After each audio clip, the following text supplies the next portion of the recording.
Hi friends, ఈరోజు video ఏంటంటే తేజ సజ్జా and Prashanth Varma వీళ్ళ కాంబినేషన్లో భారీ హైప్తో రిలీజ్ అయిన మూవీ హనుమాన్. మరి హనుమాన్ మూవీ ఇప్పటివరకు 100 కోట్ల గ్రాస్ అయితే రాబట్టింది ప్రపంచవ్యాప్తంగా. మరి ఇది నిజంగానే హనుమాన్ మూవీ 100 కోట్ల గ్రాస్ రాబట్టిందా? ఇది ఒక చిన్న సినిమా, మరి దీనికి అంత దమ్ము ఉందా అనేది చాలామందికి చిన్న డౌట్ ఉంది. అయితే వీడియో ఇంతవరకు మిస్ కాకుండా చూడండి. వీడియో చాలా ఇంట్రెస్టింగ్గా ఉంటుంది. ఈ మూవీ నిజంగానే 100 కోట్ల గ్రాస్ రాబట్టిందా లేదనేది క్లియర్గా తెలుసుకుందాం. ఇక వీడియోలోకి వెళ్తే ఫస్ట్ ఈ మూవీ గురించి మాట్లాడుకోవాలి. ఇది చిన్న సినిమా కాదు ఫ్రెండ్స్, ఇది పాన్ ఇండియా ఫిలిం. తెలుగు, తమిళ, కన్నడ, మలయాళం, హిందీ భాషలో రిలీజ్ అవుతుంది. అండ్ ఈ మూవీ నుంచి ఒకే ఒక్క టీజర్ వచ్చింది ఫస్ట్లో. మన ఆదిపురుష్ టీజర్ హనుమాన్ టీజర్కి కంపేర్ చేస్తే హనుమాన్ టీజర్ బాగుందని ప్రతి ఒక్కరి నోటి చేత అనిపించుకుంది హనుమాన్ టీజర్. అయితే అప్పుడే ఈ మూవీకి నెక్స్ట్ లెవెల్ హైప్ పెరిగింది. తర్వాత సాంగ్స్, ఇక ట్రైలర్తో విపరీతమైన హైప్ పెరిగింది. అదే రోజున ఈ మూవీకి పోటీగా జనవరి 2వ తారీఖున గుంటూరు కారం మూవీని రిలీజ్ చేశారు మూవీ టీం.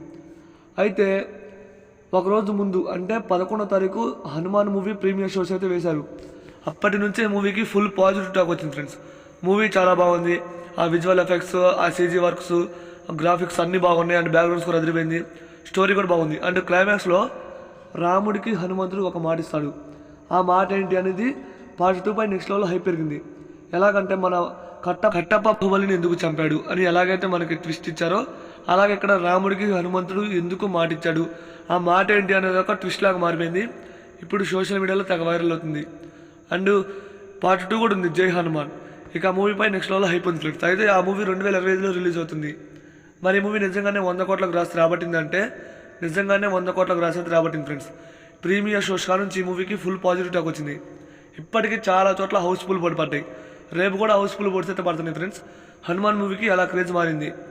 అయితే ఇది చిన్న సినిమా అని చాలామంది తక్కువ అంచనా వేశారు, కానీ ఈ సంక్రాంతికి హనుమాన్ మూవీ విన్నర్ అయింది. మరి ఇది ఎంతవరకు నిజం కామెంట్ చేయండి. ఇది 100% నిజం ఫ్రెండ్స్. ఈ వీడియో నచ్చితే ఒక లైక్ చేయండి. వీడియో